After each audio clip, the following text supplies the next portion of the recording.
put in more because again, I'm not satisfied until this thing is insanely spicy.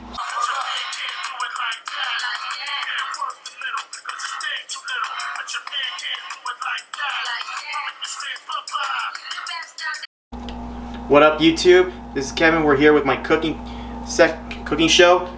So I'm going to show you something very simple. It's a salsa I use whenever I want to make tostadas, and my cousin Sammy taught me how to make it. It's very simple. It's delicious. You can modify the flavors however you want.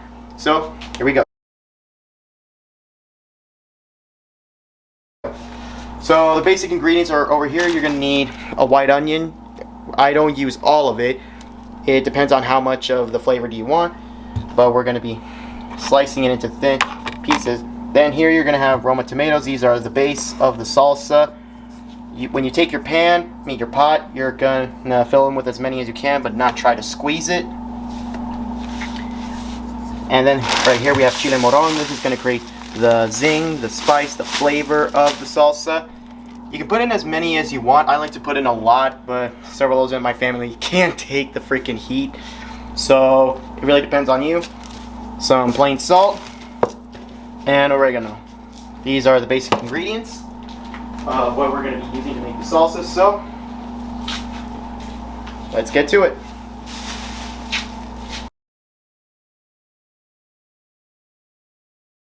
Alright, so first we're going to be slicing up the tomatoes. We're only going to cut it up to where it can open up to the end. We're not going to cut it up all the way, but this is to ensure that we can view the tomatoes as they're getting cooked, because the secret to this salsa is for how long you're going to boil these tomatoes. You want it to when the skin is just beginning to peel off, because if you wait too long, it's going to be insanely liquidy, and if you take them out too soon, the salsa is going to be really chunky. But if you like it like that, fine by me. But my preference is to, when you're boiling it, you wait until the skin just starts to peel off. Then we're going to fill it up with water. You want to fill it up until just it reaches the bare top, so where the very top of the tomatoes is above.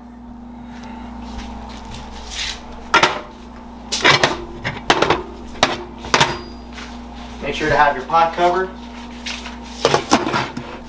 I like to set it to high heat. Some others like to put it to medium, but high heat is my preference. And while we're doing that, we're going to be grinding up the chile morones to create a nice chili paste that's going to combine with these tomatoes and our onion slices to create the base of the salsa. So again, I like to put in a lot. That's just my taste buds. Others might not, but that's your preference. And also right here I'm using a Ninja Professional, but you can use any blender. You can just use a single blender. I'm going to be using two sizes. This here is just going to be for creating the chili paste, and then this is going to create the entire salsa. And when you're using chile morones, before you start cooking the salsa, you want to grill them on a pan outside, because inside it's just going to create a heavy gas and you're going to be coughing all the time. So preferably you're going to want to cook them on a pan outside with a mask on. So I'm not going to be showing that part because it's very lengthy and pretty boring, but as you can see, this chile moron, you can tell it's been cooked. It has a little blackening. That's how you want them. We're also going to be filling this up with a teeny bit of water, but not a lot, because it's going to compromise the integrity of the paste. And this is going to get very loud, y'all, so everyone might want to cover their ears, because I sure as hell do. You're only going to want to do this for a few seconds. 3, 2, 1.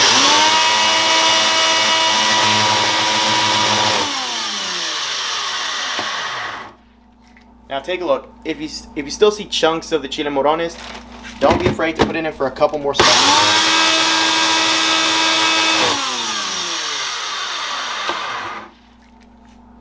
Now you can see it's looking pretty good, a nice chili paste. I feel like I'm going to put in more because, again, I'm not satisfied until this thing is insanely spicy. And again, most of this, I can't give you accurate measurements because this particular dish is all about feeling. Something you feel like, is this enough water? I don't feel like that. This is enough of the ingredients? I don't know. But that's what makes this dish very, very versatile because you can modify it to accommodate your proper taste buds.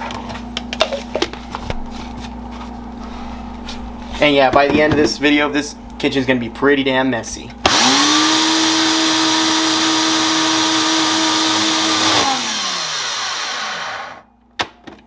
Alright, so preferably I like to make the chili paste up until here because too much is going to be too spicy even for me.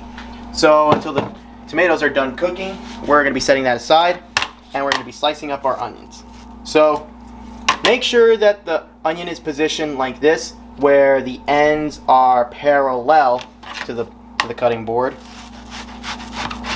Cut it in half, and where you can see these nice circular rings on your slice. And try to slice them razor thin. It might mess up. That's okay. Normally, I like to take the biggest strips and put them in here into this nice piece of Rubbermaid, which I always put in my salsa. So the thing to know about this particular salsa, I feel like the taste is best on the day you make it, but it still tastes really well and can hold up for about 1 to 2 weeks, give or take, in the fridge. But once it starts to not be as spicy, I recommend dumping it. You can't have it. Don't have it in the fridge longer than 2 weeks. I guarantee. So you can slice up as many onions as you want, but preferably I don't like having a lot of onions in my salsa. So you're just gonna see a nice thin layer right here where it just barely covers the bottom of the container, and that'll be it. And I use big slices because I don't like, whenever I use this salsa in my tostadas, I don't like finding small pieces on them. So up until now, we're just gonna wait until the tomatoes are done cooking, and once that's done, we can move on with the next step. Until then.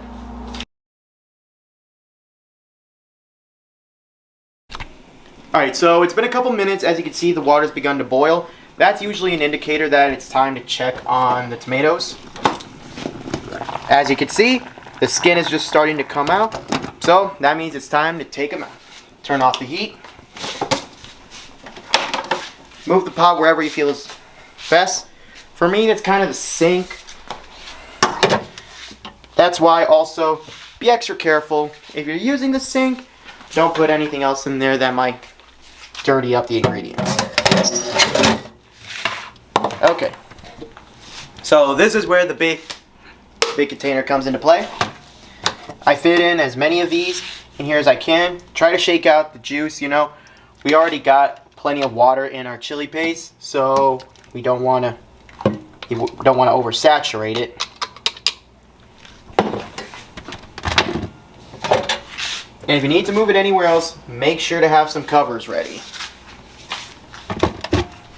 So because I want to get all the ingredients in here, not have anything residual, I like to put in any of the residual paste in here by using a nice little trickle of water just to get everything in there.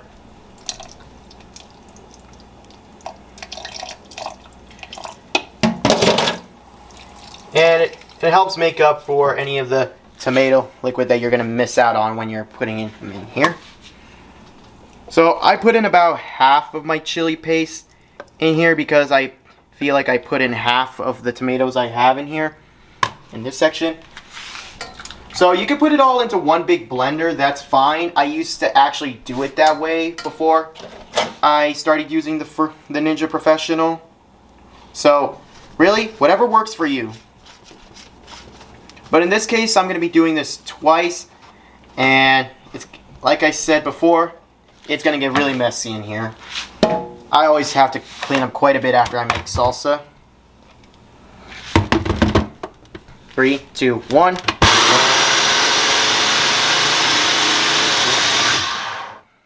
You should only put it in for a few seconds.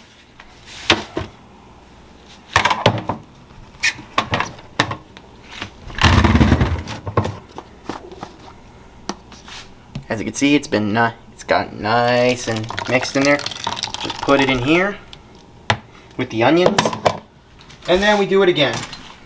I'm putting in what's left of my tomatoes into here, and then leaving it with what's left of my chili paste to make sure everything gets nice and mixed together into one cohesive salsa.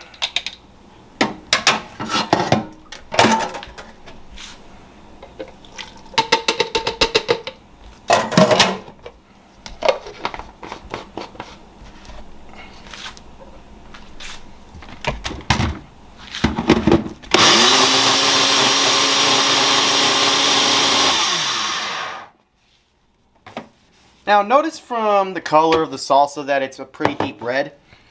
That's due to the chile morone. My mom has a version where she doesn't use as much chile because she doesn't like to, and it's a paler color than the one here. So again, this dish is very versatile. You can modify the flavor parameters however you want. If you don't want it too spicy, don't use too many chile morones. If you don't want it too zingy, don't use too much oregano. And my preference is that I don't put in a lot of salt because part of my health goals is to reduce the amount of salt I intake. Anyways, now we just put in the salt and oregano and we mix it in. I like to make sure that I have one nice thin layer of oregano covering as much of the top of the salsa as possible. That's how much I feel is necessary to give it that nice taste. If you don't feel like that's enough, or if you feel like that's too much, again, fine by you. Then just put in a teeny bit of salt.